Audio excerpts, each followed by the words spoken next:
Kumusta mga brad? Noong nilabas nga po ang Yamaha NMAX sa Pilipinas sa unang pagkakataon, hindi nga po ito agad nagustuhan ng mga tao. Kasi nga daw, mukha daw pang matanda. Mukhang pang tatay, mukhang pang tito, mukhang pang lolo. Yun nga po ang sabi ng mga tao. Pero pagkatapos nga po magdaan ng ilang panahon, yung mga nagsabi ng ganon, naka NMAX na ngayon. At kung dati nga po, puro negatibo yung mga nasasabi nila, ngayon positibo na. Masarap dalhin, masarap i-drive, masarap yung upuan, at masarap din daw yung naiangkas niya.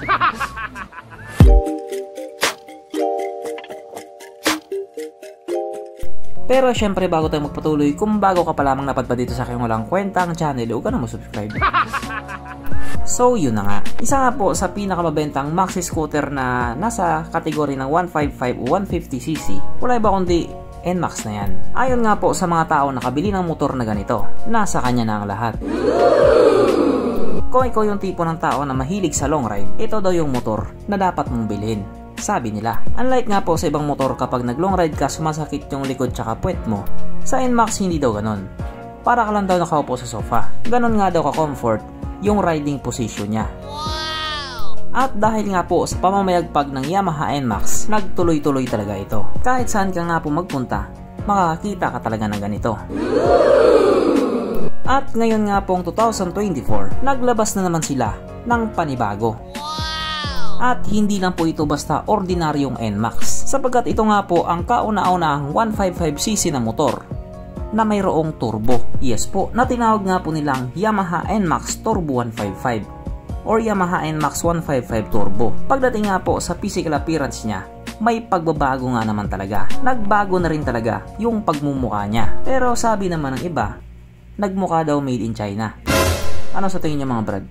Nagmukha nga ba talagang made in China? Pero sabi naman ng iba, para daw pinaghalong NMAX version 1 tapos NMAX version 2 tsaka X-Max, which is hindi nga naman po talaga nakapagtataka kasi nga Yamaha siya. Pero isa lang naman talaga ang sigurado dito, mas gumawa po siya lalo. At bukod pa dun, may turbo siya, o diba?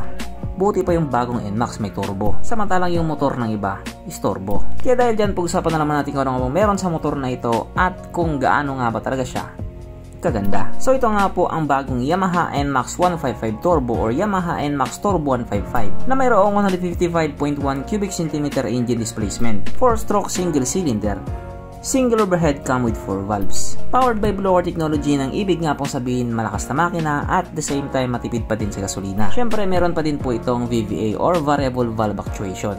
I-google mo na lang yun. Fuel injected at syempre ito po ay naka-liquid cool. Kaya hindi po siya panis sa Honda Click 125. Ang kanyang operation ratio 11.6:1. Pagdating naman po sa kanyang power, ito pa ay mayroong 15.1 horsepower at 8,000 RPM, 14.2 Nm of torque at 6,500 RPM. At dahil nga po kalalabas pa lamang sa motor na ito, wala pa po tayong idea pagdating sa kanyang top speed. Pero isa lang naman ang sigurado dyan, dahil nasa Indonesia pa yan, mabagal pa yan. Ang kanyang tangke ay kaya magkarga ng 7.1 liters fuel tank capacity at wala din po tayong idea pagdating sa kanyang fuel consumption. Ang sukat na kanyang gulong 110/70/13 sa harap at 130/70/13 naman sa likuran. Syempre pares na po itong naka-tubeless. Pagdating naman po sa kanyang braking system, ito po ay naka-disc brake sa harap at disc brake din po sa likuran. At ang malupit nga po dito, parehas po itong may ABS. Yes po, ito nga po ay naka-dual channel ABS. Kaya sabi nga po ng iba, madalang ka lang daw makita ng NMAX na nadidisgrasya. Ang kanyang seat height ay may taas sa 770mm at ang motor nga po na ito ay may kabuuang bigat na 135, 133 at 130 kilograms. Yun po ay nakadepende sa mga variants. Mapunta naman po tayo sa iba pa niya mga features. So ang mga ilaw nga po sa motor na ito, naka full LED na po. At speaking of ilaw, kung titignan nga po natin yung headlight niya, iba na rin talaga. Mas naging maangas na siya. Ganon din po yung taillight niya, mas pinanipis pa nila. Ang kanyang gauge paddle, ito po ay naka full digital na nagbago nga din naman talaga yung itsura. Mas naging colorful na siya. Syempre nakakilis din po ito. Halos lahat ng mga bagong motor ngayon nakakilis na talaga. Kaya wala nang susi-susi pa. Papindot-pindot ka na lang. At hindi rin po mawala sa motor na ito ang kanyang USB charging port. Na para kahit saan ka nga po magpunta, hindi ka na mangangamba na baka malubat yung cellphone mo. Kasi nga, manonood ka pa ng Cornhub.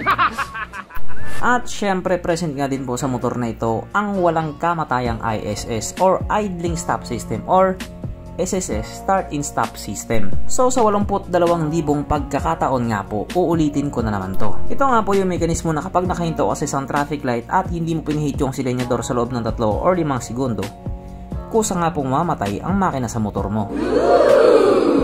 At pihitin mo lamang din siya pabalik, kusa na rin siya nga andar. At ito na nga po yung pinakapangmalakasang feature dito sa motor na ito, ang kanyang turbo, na tinawag nga po nilang Yamaha Electric CVT or YE-CVT or tinawag din nilang Turbo Y-Shift. Diyan nga po sa baba ng kanyang busina, matatagpuan yung boto niya. At meron nga po itong 3 level, yung low, medium at yung high. Kung nagmamadali ka sa buhay, pindutin mo na agad yung high. So kapag pinindot mo na nga yung turbo niya, magpuproduce po siya ng additional acceleration. Depende kung ano yung level na gusto mo. At itong feature nga po na ito, pabor na pabor sa mga kamote ito. Yung mga panay racing. Yung mga taong gustong laging may mapatunayan sa daan. Kala mo naman yung motor hindi hulugan. So dito nga po sa bagong NMAX, yun talaga yung nagpaangas sa kanya, yung turbo niya. Pero wala pa rin sinabi ang turbo na yan pag ito yung tinorbo mo. Sapagkat nandito na nga po tayo sa exciting na part, ang kanyang mga suspension. So sa harapang bahagi nga po ito ay ginamitan ng telescopic fork. At sa likuran naman ito po ay gumagamit ng dual shock absorber na ayon nga po sa mga taong nakagamit sa motor na ito, maganda ang bounce.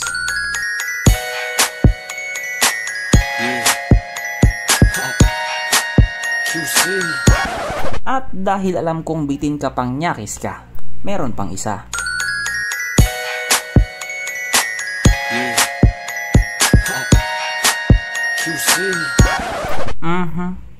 Panigurado. Wala na namang nalungkot. At dahil wala nga pong nalungkot, alamin na po natin kung present nga ba sa motor na ito yung 3 pinaka-importanting features. So, una na nga po dito ang kanyang lagayan ng istalyon. At good news mga brad, meron siyang ganon. Meron siyang lagayan ng istalyon. Kaso lang, wala pa din itong sabitan ng pulutan. At oras na nga po para sa ating Red Horse check, ang pinaka-importanting feature sa isang motor. At ayon nga po sa aking masusing pag-aanalisa, ang motor na ito ay kayang magkarga ng isang kahong Red Horse, pero kasya pa isang kahon sa kanyang underseat compartment.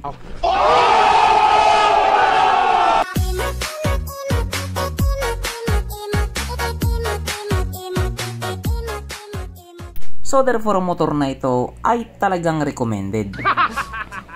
Para nga po doon sa mga hindi nakakalam, ang bagong NMAX nga po ay mayroong 5 variants. Ito nga po ay ang NMAX Turbo TechMax Ultimate, NMAX Turbo TechMax, NMAX Turbo, parang isturbo lang NMAX Neo S version at ang NMAX Neo version. At itong dalawang Neo version nga po, wala po silang turbo. At dahil wala nga po silang turbo, magkaiba po yung presyo niya. Mas mababa po doon sa may turbo. At ang presyo nga po ng Turbo TechMax Ultimate ay nagkakahalaga ng 45,250,000 Indonesian rupiah, na kung i-convert nga po natin into Philippine peso, ito po ay papatak ng 162,000 pesos. So kung doon pa lang sa kanila nasa 162,000 pesos na, paano na lang kaya pag nandito na? Baka mag 180 to 200,000 na, patchay na. Tiba-tiba na naman yung mga kamoteng ahente niyan. Sa Mindanao nyo gawin yan, makikita nyo hinahanap nyo. At para doon sa mga magtatanong kung ilalabas ba sa Pilipinas yan, panigurado, ilalabas naman talaga yan. Oo, hindi pa ngayon, hindi pa bukas. Pero malay natin, after 3 to 4 months, nandito na yan. Problemado na naman si mama yan. Or di naman kaya, yan yung first project ni SK Chairman. So hanggang dito na lang muna mga brad. Kung may gustong sabihin or gustong idagdag doon sa mga sinabi ko, mag-comment ka na lamang sa baba. Okay, bye.